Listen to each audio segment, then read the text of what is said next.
So I'm getting a divorce.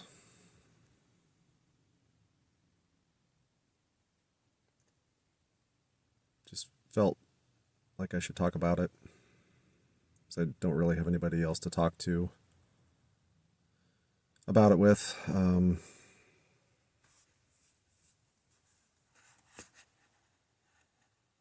And maybe anybody watching can provide some advice, or anybody going through the same situation. Maybe you can tell me your story in the comments below and provide some advice, and maybe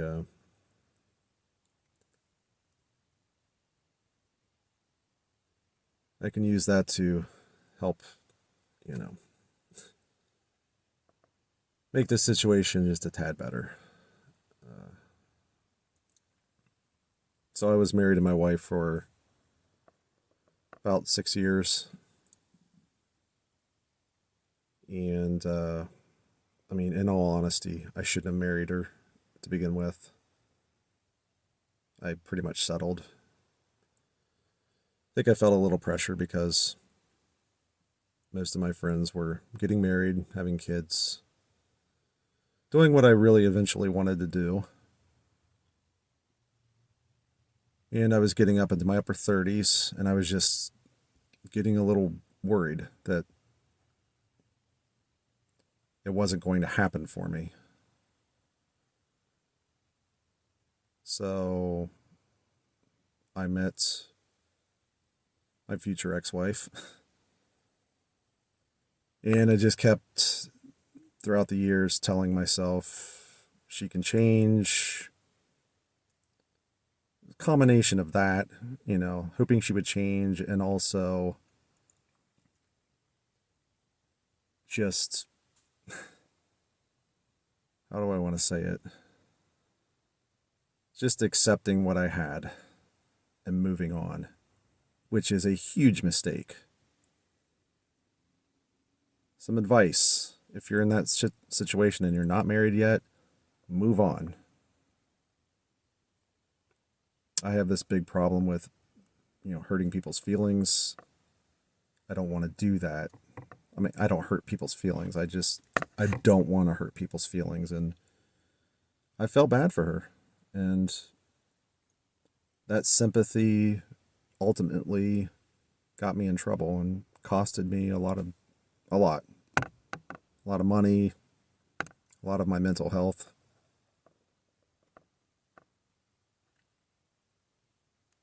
And here I am. And the funny thing of it is, and it's really hard to say this, but I wouldn't change a thing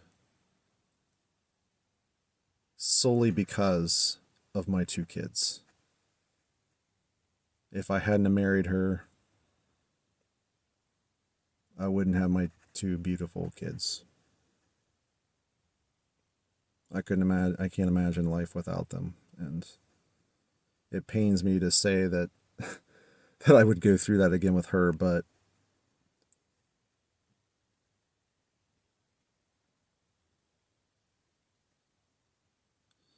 anyway. So yesterday I went to the attorney's office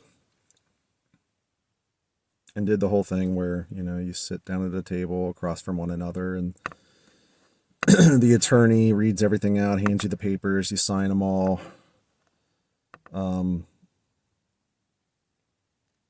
Little did I know, up until a month or so ago, I thought this attorney that she had found was for both of us, but it turns out it was just for her. So I went into it without an attorney of my own.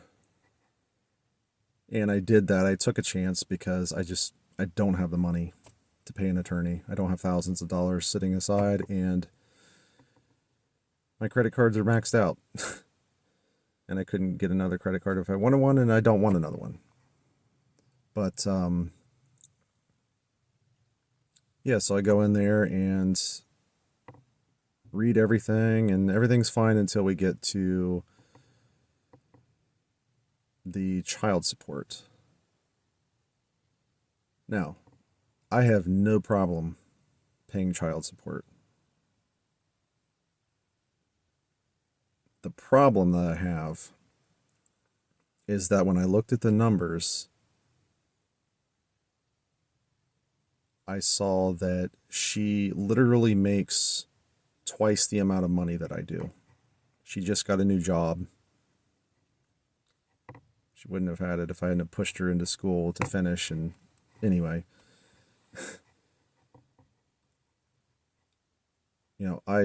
she literally makes twice as much money as I do. And right now, or last year, I guess, over the last 12 months, I've barely made enough money to even get by. But I guess now, if you're going into a divorce, when it comes to the numbers and child support and all of that, they plug it into basically a software, and these algorithms figure out. The attorneys don't calculate anything. Nobody calculates anything. It's just some numbers that you provide based on your debt and your income and a few other things. They plug those into this software and it spits out a number. Now, her debt's a little bit more than mine. Um, I have, Jesus, what do I have?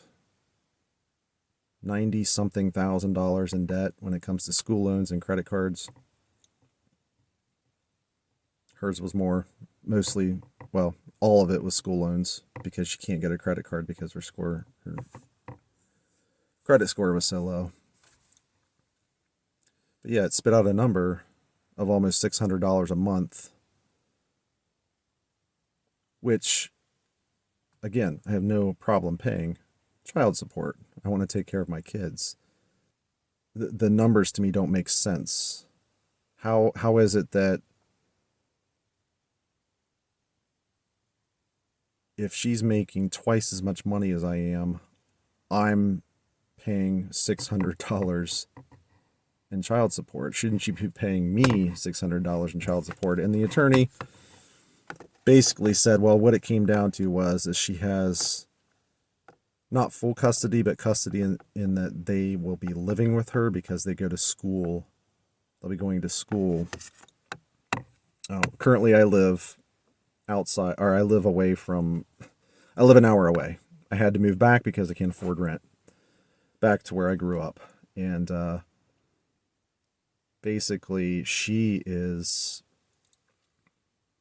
getting that money because it's going toward a future house or apartment or whatever. And that was the deciding factor.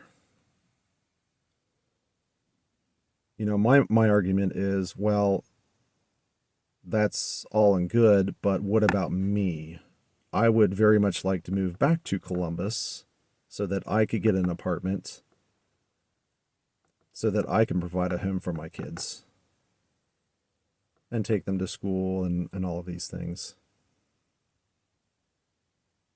And she just, wasn't having it.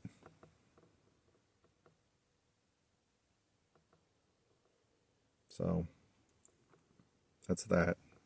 Just in case you're wondering what to look out for, that's one of the things. So what am I left with?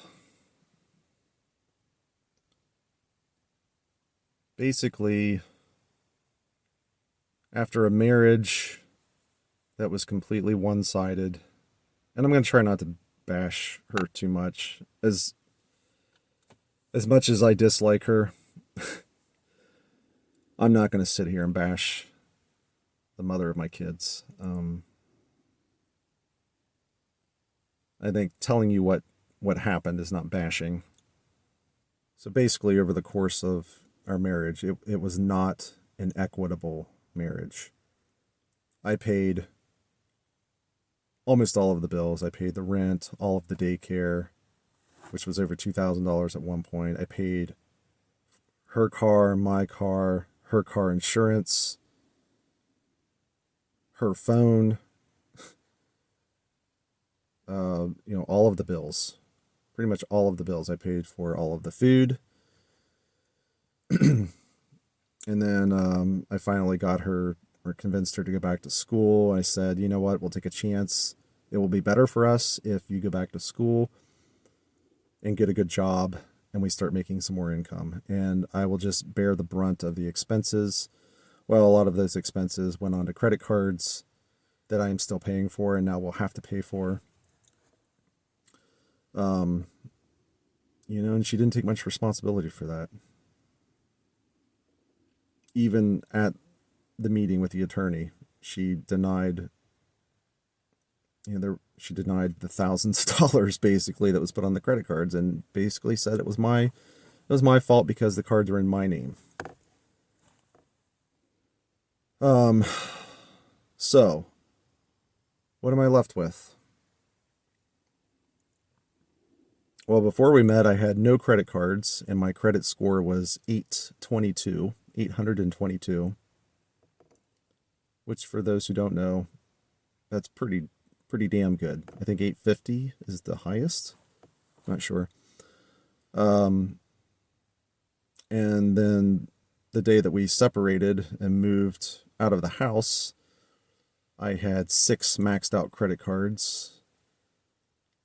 No retirement, no savings, and my credit score had reached a low of 446 or 464, something like that.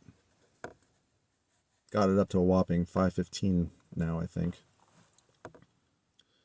But after this divorce, I'm going to be left with, I'm left with the burden of all of this debt, which I'm declaring bankruptcy, which that's going to be on my record for 7 to 10 years. If, whether or not it all gets, eliminated or not, that's up to the creditors. I'm left with,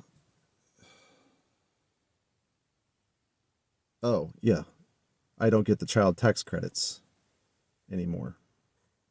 She won't let me have the child tax credits. I've known other couples who've gotten divorced who have alternated every year. She won't let me do that.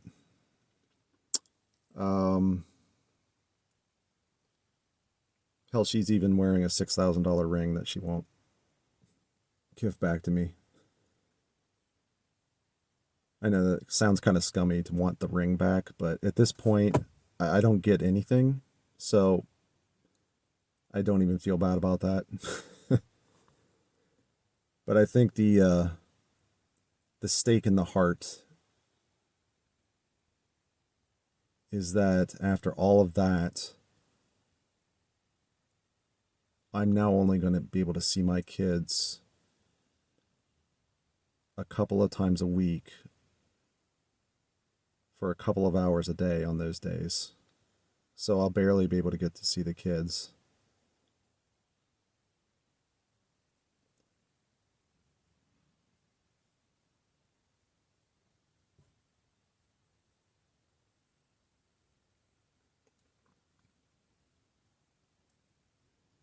And so what do I get out of this? I get almost nothing.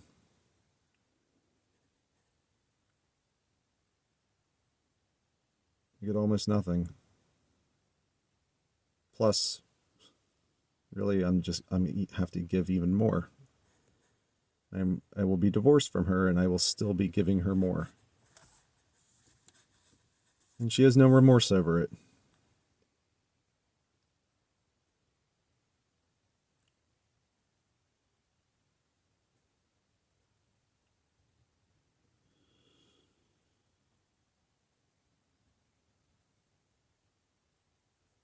So yeah, guys, if you're thinking about getting married, do your homework. Make sure he or she is the right one for you. Don't just jump into it, because you will regret it in the end if he or she is not the right one. I want to say that marrying her was the worst decision of my life. I want to say that so badly. But if that were true, then I wouldn't want my kids around. And so it can't be true. Because I can't imagine my life without my son and daughter.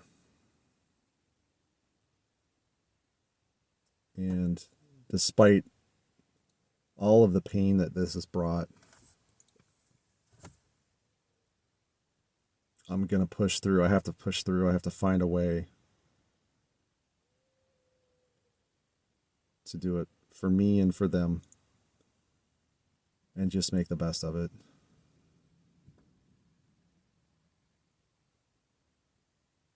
It has taken a toll on my mental health, that's for sure.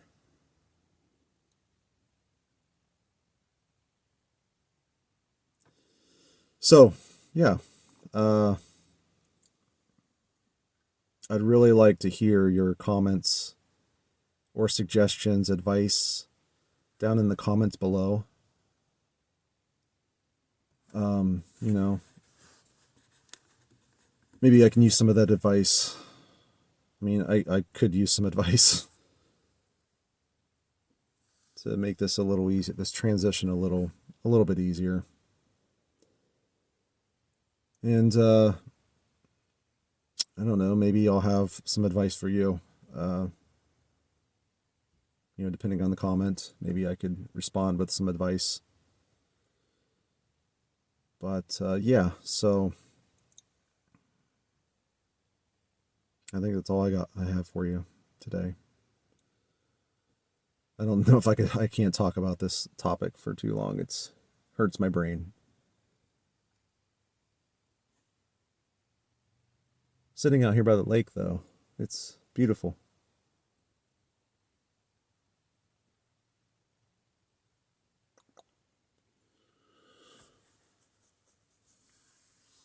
All right, guys. I'll see you later.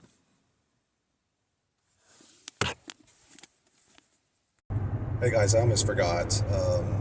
I would really appreciate it if you liked, commented, and subscribed to the channel.